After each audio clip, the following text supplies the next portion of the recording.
მიმდინარეობს ჯელობა როგორც მოკლევადიან, ასევე გრძელვადიან პერსპექტივაზე, თუ როგორ უნდა ფუნქციონირებს ფონდი, იმ გამოწვევებს, რომლებიც კლუბების წინაშე დგას. რა თქმა უნდა, ყველა ჩვენი ნაბიჯი მიმართულია იმისათვის, რომ საკლუბო ფეხბურთი უკეთესი იყოს, უკეთესად გამოვიდნენ გუნდები ევროტურნირებზეც და იმედი მაქვს, რომ 2025 წლიდან უკვე მოხდება ასე. ჩვენ ყველაფერს გავაკეთებთ, რაც ჩვენ შესაძლოა ფარგლებში სპორტის სამინისტროსა და ფეხბურთის განვითარების ფონდთან ერთად, რომ საკლუბო ფეხბურთი უკეთესი იყოს და უფრო წარმატებული ევროტურნირებზე. საუბარი ეხებოდა იმ პრობლემებზე, რომლებიც დღეს არის ქართულ ფეხბურთში.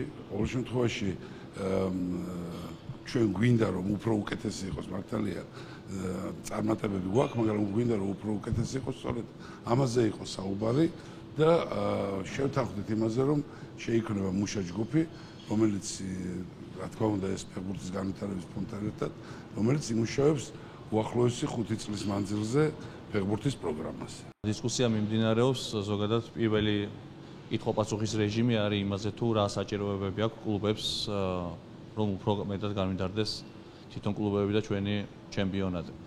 ხოლო რაც შეეხება იმ დისკუსიას კლუბებთან, ფონდთან მიმართებაში, ამაზე ალბათ შეიქმნება რაღაც გარკვეული ჯგუფი, რომელიც შემდგომში იმუშავებს ფონდის უფრო ეფექტურ მუშაობასთან დაკავშირებით მომავალში. ჩემპიონატი უკეთესად არის, წელს კარგი ჩემპიონატი იქნება.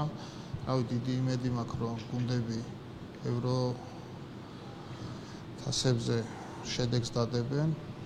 რავი, ხა პრობლემები ყოველთვის არის, ხა ყველა საუბრობთ ამაზე, ფინანსები და ასე შემდეგ და ზუსტად ამაზე ვართ ხა შეკრებილები კლუბები და ფედერაცია და რა თქმა უნდა ჩვენთვის ძალიან მნიშვნელოვანია, რომ ცალკე სპორტის სამინისტრო შეიქმნა.